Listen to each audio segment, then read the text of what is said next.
The League of Extraordinary Gentlemen, Volume 1, Number 4 of 6. Alan Moore, Kevin O'Neill, America's Best Comics. Put up your fists, barked Edward, and soon we'll see the cut of your jib.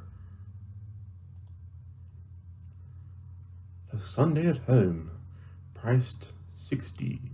Contents: writing for ruffians, a popular author of boys' fiction enlightens us on how we may assure ourselves a comfortable living by producing penny dreadful trash for the more brutish classes, while still maintaining the appearance of a serious literary figure, by Mr. Alan Moore.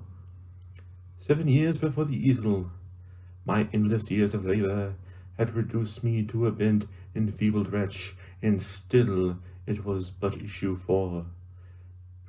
Press-ganged into chapbook illustration of the boy, our cautionary tales narrator tells us his wasted life tossed on the woeful seas of art, by Mr. Kevin O'Neill. Passion is my paint box. We continue our romantic serial narrative with an episode in which a jealous lover of our dashing young equitant specialist hero steals the brighter colors from his paint box and condemns him to work solely in a range of murky browns and greys. Sir Mr. Benedict de Mangla. The Letters We Have Loved, number 17. Q. Continuing his trip through the countryside on consonants and the veils of vowels, our resident lexicographer tells us why, for him, the letter Q was a saucy, wanton temptress who just needs a dash good flogging, by Mr. William Oakley. Scott of the Antarctic. A person working in the editorial profession here compares his life to the bleak polar wasteland, where one loses contact with one's workmates, gradually goes blind, and ends up having to devour the huskies, by Mr. Scott Dumbier. Golf, the sport of titans. The director of a thriving publisher of titles for young persons patiently explains to us what a director is, and what directors do all day, along with a dissertation upon the many responsibilities of directorship, by Mr. James Lee. I was a president of Vice. A candid, searing, true confession from the man they once called Soho Sultan of Sin. Hear how the so-called vice president ran his company by tragic, desperate harlots with an iron hand. By Mr. John Mee. Wapping, July, 1898. Well, Mr. Mate, how they're all safely ashore, what do you think of my new colleagues? Call me Ishmael, Captain. You've known me long enough. As for the new shipmates, Quatermain's a decent call, and Miss Moore is all right for a bit of fluff. What of Griffin and Jekyll? Don't like 'em, especially on Visible Fella. Still send you asking me an old broad arrow a jack here we was taking, and don't reckon none of 'em is real danger. Oh, and who is? Why, that tubby chap, sir. He's the one you're Mr. Bond now. Ain't that right, Jack? Aye. Family got a reputation. Bad 'un. You've heard of them. I've heard of them in me travels. Don't trust him, Captain. No, I'd come too much to the same conclusion. Bond believes we are his pawns. He thinks no one observes his game. But I am no one. I observe everything. And to play with Nemo is to play with games of destruction.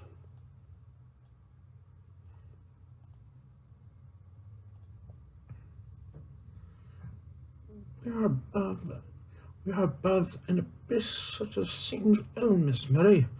Pray we do not look down. 4. gods of annihilation. And you, sir, should not look up. You have me at a disadvantage, and I trust you will not misuse your situation.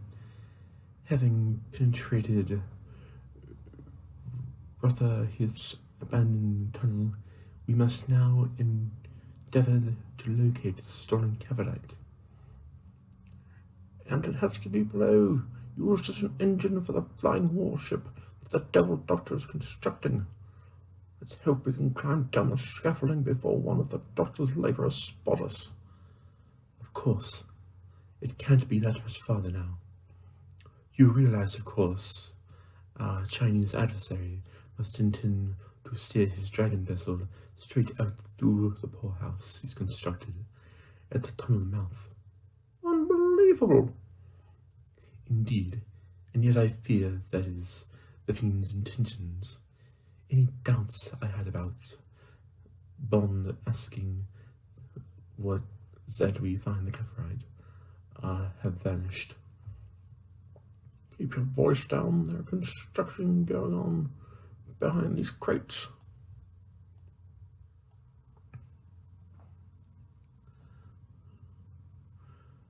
Not really. From what I can see, they all seem to be far too busy bound to pick up a hammer. What do you mean? Oh my God, you're right. In heaven's name, get back behind the crates. Don't let him see you.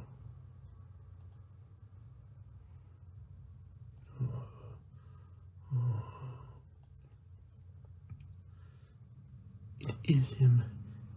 Is that the Lord of Limehouse? Yes, that's him. The last time I saw him, he was riding on a live man's skin with acid. Please excuse me, but I rather think it's time that I unwrapped my gun. Don't be ridiculous. The stupid thing has one shot, and that's it. From what I understand of elephant guns, his horse would be on us before he could possibly reload. I don't care. I'll just feel much happier with beneath my arm. I'm sure we'll be all right. This must be some chance expansion that the Doctor suddenly decided on. My guess is that he'll be departing presently. I can't say that I got a proper look at him. Be glad. You don't have bad dreams. Mr. Quatermain, you do not know me or my history very well. More to the point, you do not have the first idea about my dreams. Dreams that were merely bad, sir, would be a great relief to me. Furthermore, they... What? God, you've seen us. Don't shoot, Quatermain. Whatever you do, don't raise the alarm. Well, what do you think he's going to do if we don't stop him? For God's sake, woman, let go of the barrel. I won't let you fire that thing. I said let go. Be quiet, Quatermain. Look over there. Oh, God. Merciful Jesus.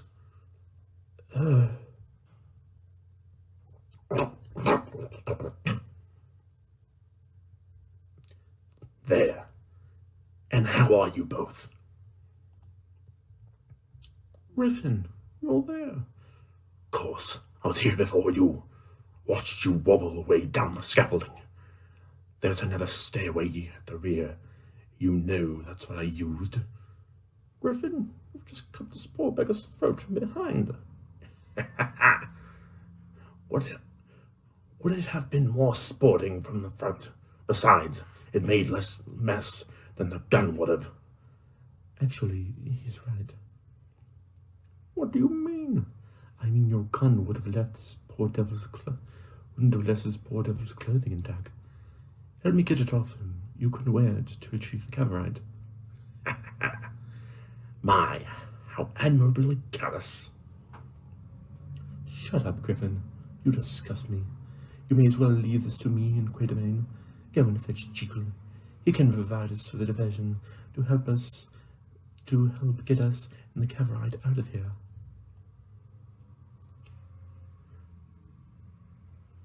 Well, if you're certain you can get by without me, I tell you what, I leave this machete here for you, shall I? Just go. Bring Jekyll here as soon as possible, right, Griffin? Griffin?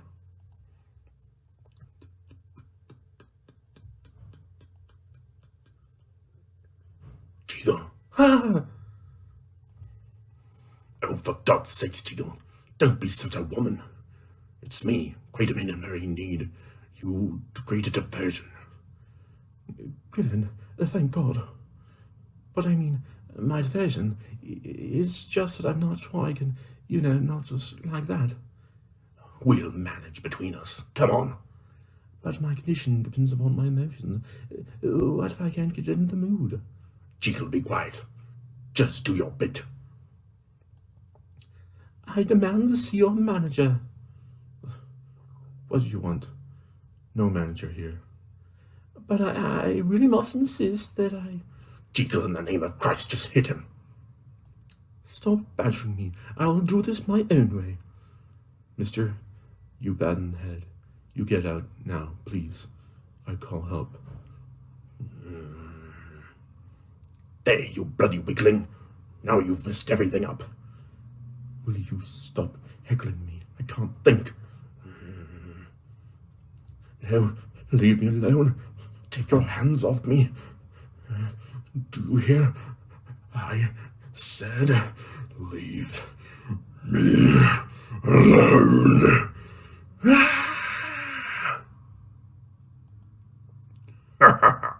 And next time, if I say I want to see a manager, then bring me the manager. Jekyll, is that you? Of course it's not. You cretinous freak. It's Edward Hyde. A pleasure to make your acquaintance, Mr. Griffin. Ah, we have to move quickly. You've started a fire. I can see that, Griffin. I'm not blind, you know. What are you looking at? Me? Nothing. Let's get on with this diversion, shall we? Wherever you are. Oh God, look at that. What is it? Look, fire. The house is on fire. Eee!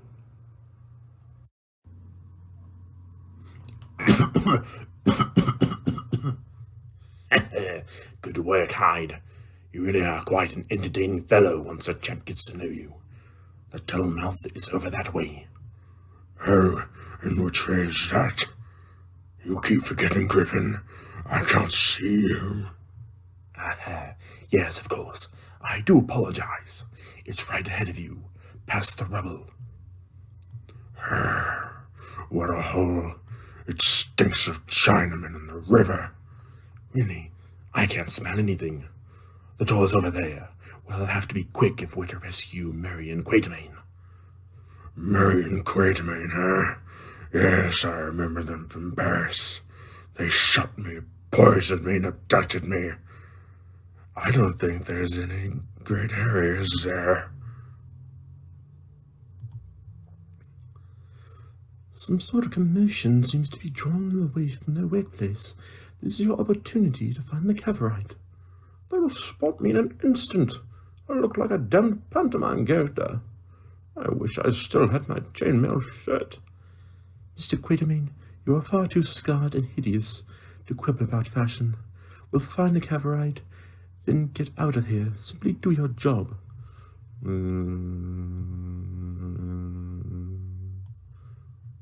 Oh my God.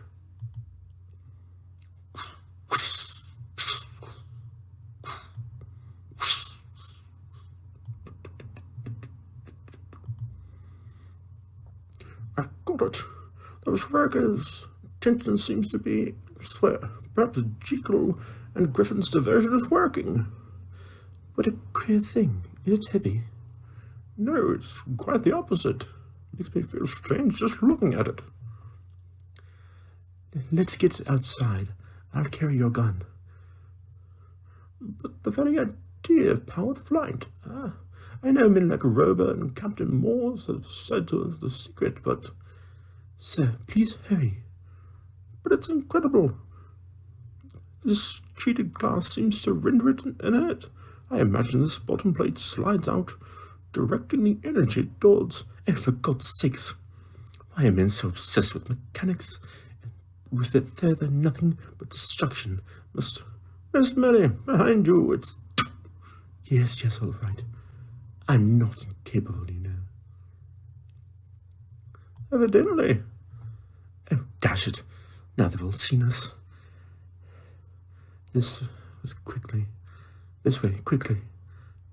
I hadn't imagined there'd be so many of them. Don't worry. Griffin Jekyll's diversion will save us, you see.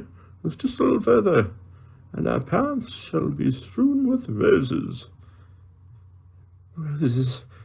I fear you are mistaken, sir. Although, indeed, the colouring is very similar.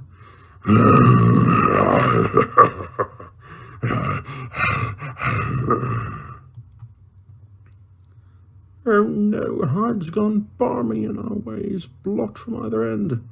Where the hell's Griffin? I'm here. And what about this chamber? But it's a dead end. We don't have any choice. Hyde, leave those men alone and come here. We need you. You dare to order Edward Hyde as if you were a dog? Dogs, sir, have more self-control. Now get in here. This should keep the devils out, although not for long. With the tools down in that workshop, they'll have breached the doors within minutes. Let them. I'll kill the little bastards as quick as they come at me. No, Hyde, you can't. There are hundreds of them. And if we do not think of something quickly, they will kill all of us. All of us that they can see, anyways. Griffin, if it came to it, I'd bloody well kill you myself. Be careful, Quatermain. You won't see me coming, you know. Stop quarreling. I have an idea. If we could break the glass roof above us, we could escape into the Thames. Ridiculous. We'd drown. What about the Cavorite? Wouldn't it propel us up through the descending water? Well, it might.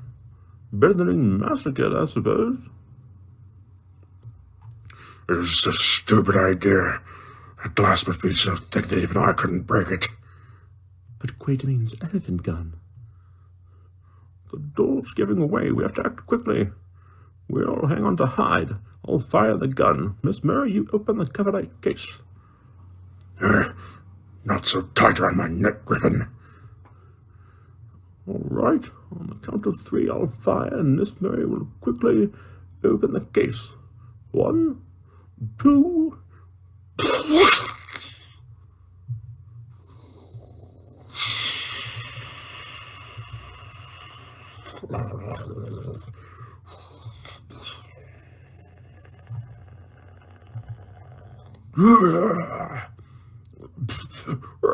The container, for God's sake, shut the container. I'm trying. It won't budge.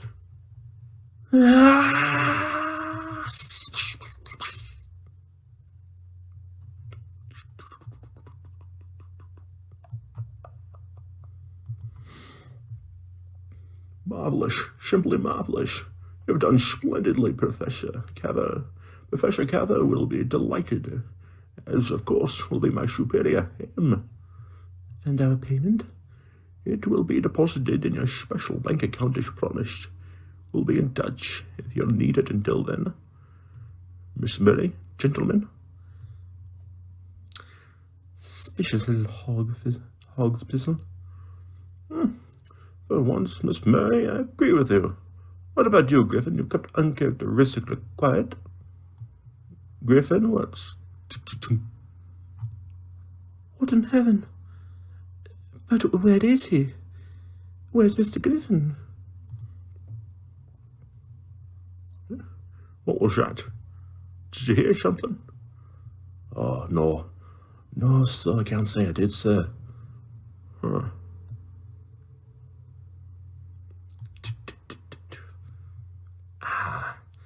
Mr. Bond, do come in. I've been expecting you. I have the coverage. It's a special unit. My special unit. It's rated. Good. The so-called Lord of Limehouse. How is he? The Rotherhithe tunnel flooded during the operation, as did much of Limehouse. He may be dead, sir. No, not dead. But thwarted, certainly. In a weakened position. Tell me, Bond, does your little group have any idea who they've been working for? No, sir. I mentioned a Mr. M. Miss Murray, the Harker woman, has assumed you must be Mycroft Holmes. Oh, that's good. That is terribly good. But M can stand for a great number of things, can it not? Yes, yes it can. I'll deliver the cavalry to your engineers at once, sir. Oh, one more. Oh, come now, Cambion, old chap. It's James. Call me James. In the next number of our pictures publications, we see astonishing reverse as apparent victory is swallowed by impending catastrophe. Mothers of sensitive or neurasthenic children may wish to examine the content before going into dishing into their little ones, removing their pages which they consider to be unsuitable.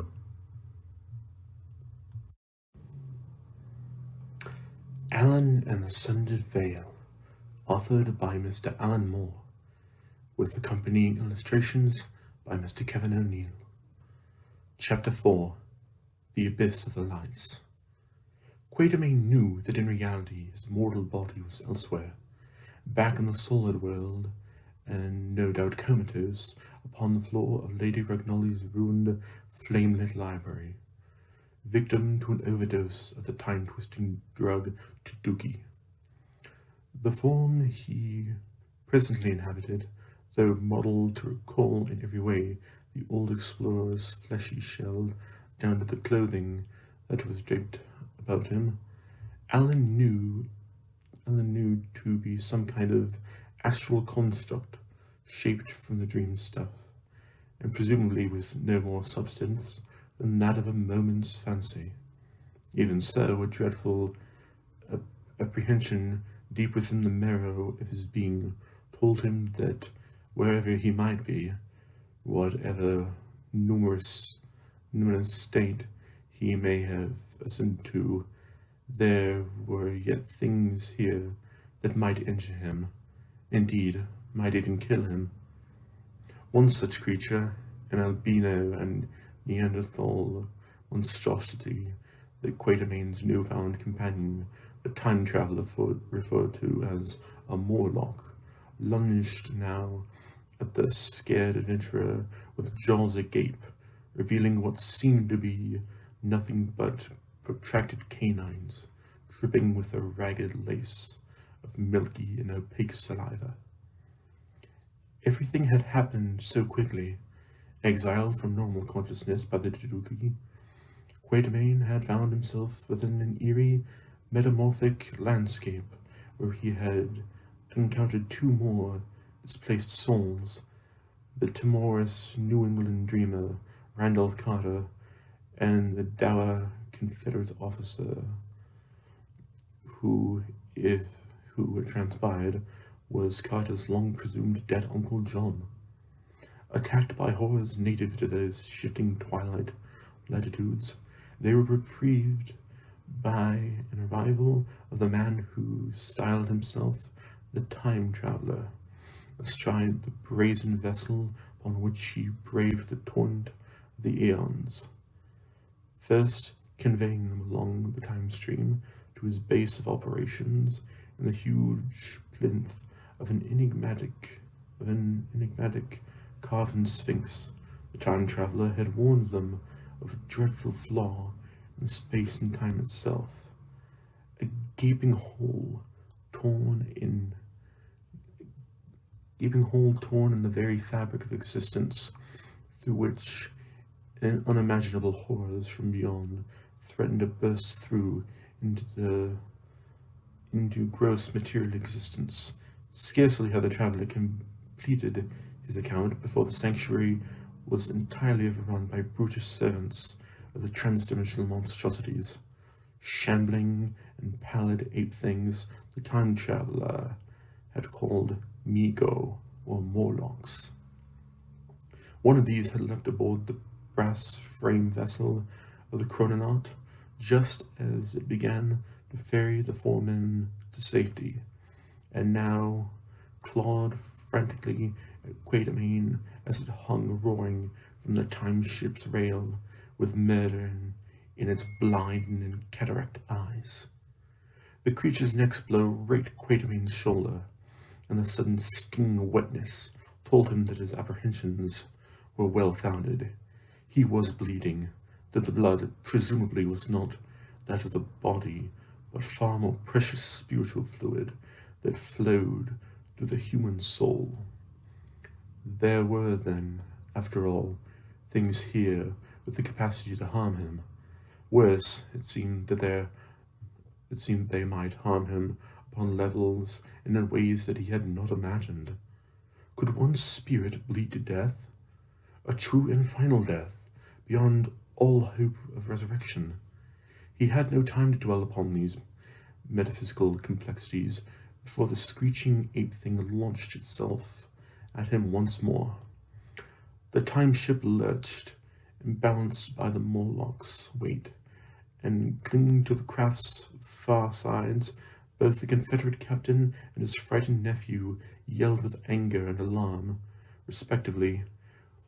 Wrestling with the craft's controls, the temporal Argonaut was shouting something, but above the howling of the time winds and the bellowing of Quatermain's subhuman adversary, the explorer could not make any sense of the helmsman's cry. The blind brute had a grip on Alan's coat, inexorably pulled and struggling human closer to those awful snapping teeth. The single hand with which he gripped the vessel's brasswork slithered dangerously for several inches before Quatermain could check himself and take a firmer grip, and the explorer knew that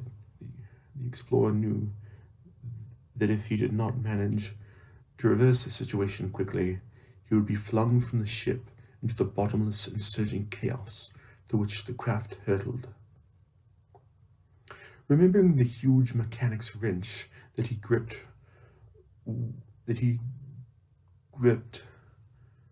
with in his free hand, Quatermain swung his arm in the relentless weighted arc that thudded gratifyingly against the white fur matted on the monster's cheekbone, which collapsed beneath the impact. Scrabbling against the rail of the purchase, frantic in the sightless agony, the Morlock had time for a solitary, dog-like yowl of dreadful pain before the force of Alan's backswing slammed into its temple to release a gruel-like spray of brains. Convulsing, clenching in the mortal spasms, monstrosity gripped fast upon the pipework of the time ship's frame, even as its grotesque and stunted body began slowly and with almost majestic air of inevitability to topple backwards towards the screaming void that shrieked about them. With a sense of helpless and desperate foresight, the explorer understood what was about to happen, and attempted vainly to dislodge the creature's death grip on the railing from his wrench. knowing within himself that it was far too late.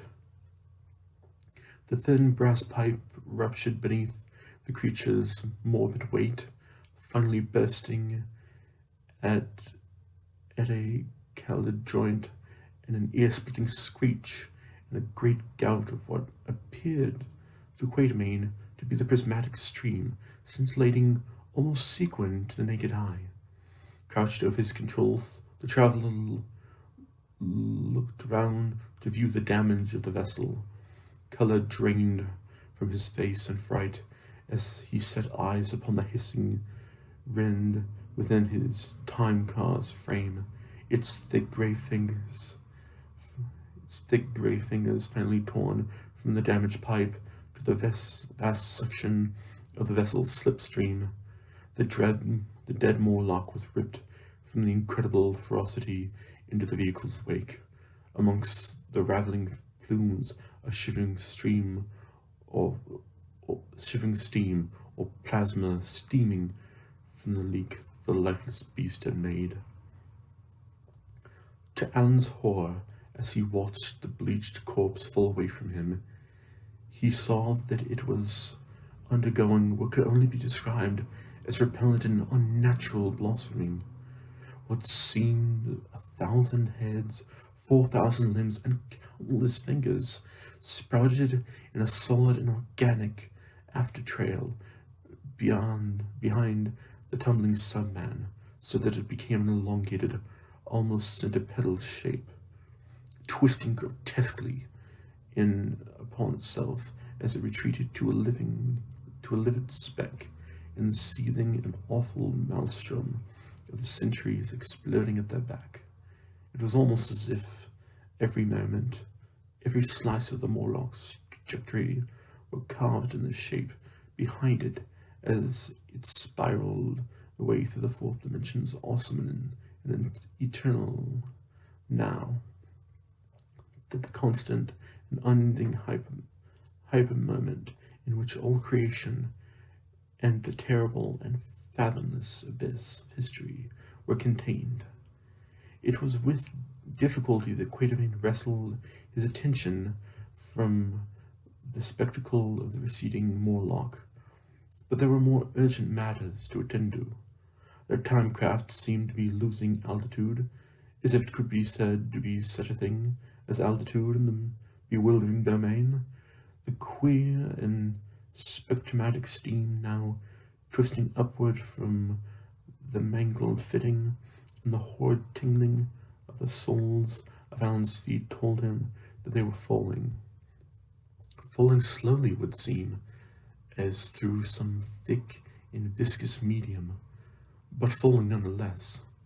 Now he could hear the panic imprecations of the traveler hunched at the chronopede's controls from the whirring rush of their descent. "I'm losing power. We're going down into the inert time soup that stagnates below the race of history's impulsive current. Best hang on to something tight. I have no idea how far we have to fall."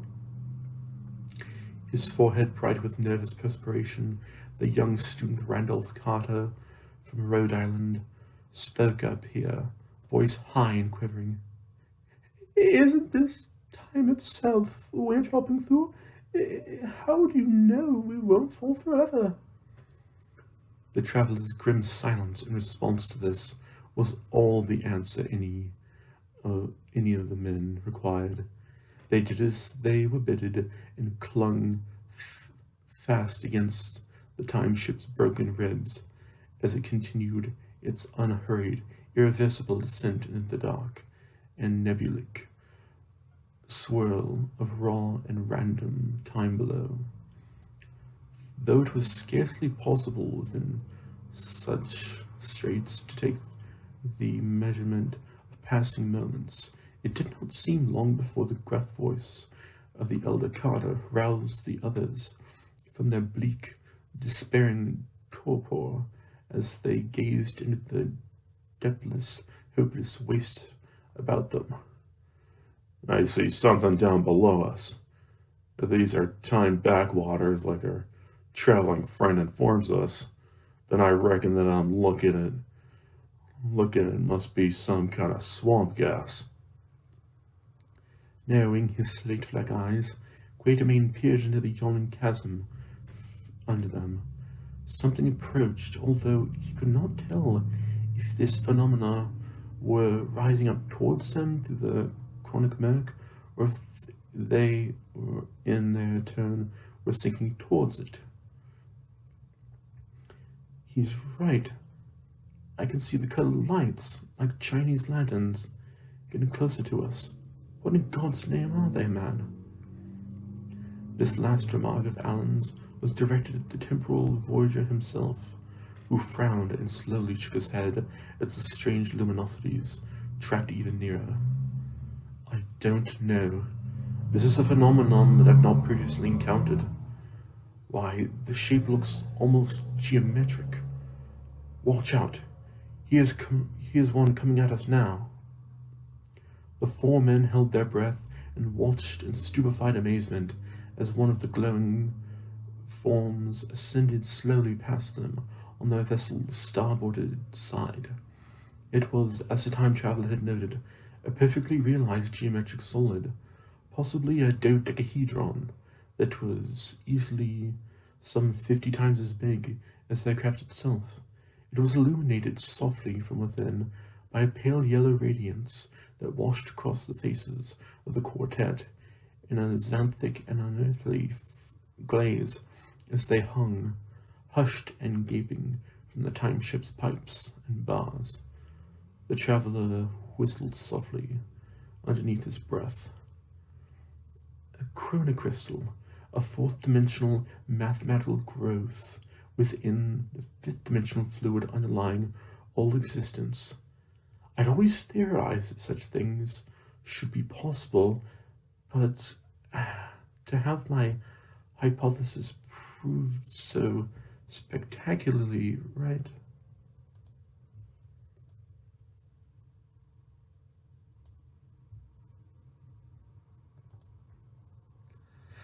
He trailed off as two more of the immense incandescent shapes, one blues and one on the luscious mauve, floated up past them with an eerie, massive grace, with all other eyes fixed upon the glowing geometric marvels as they drifted by, only the fidgeting and nervous Randolph Carter, glancing down, raised the alarm.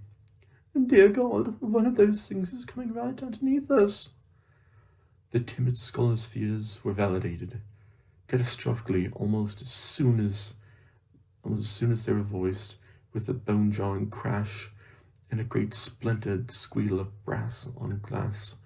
That craft impacted with the topmost surface of a lucid and colossal jewel, a tesseract of watery, radiant amethyst that Quatermain reckoned to be almost a furlong in diameter as he picked himself up unsteadily from the smooth, hard plane of the mollusk purple silicate where he'd been flung by the collision of their craft with a giant meta-object. Climbing to his feet, he felt the crystal surface singing faintly there beneath the palms, and now that this was matter of a higher order than that which he was accustomed to. Not far away, both Randolph Carter and his uncle similarly hold themselves erect, while nearby the time traveler, seemingly not much worse for wear, was extracting himself from the dinted pipework of his fabulous invention.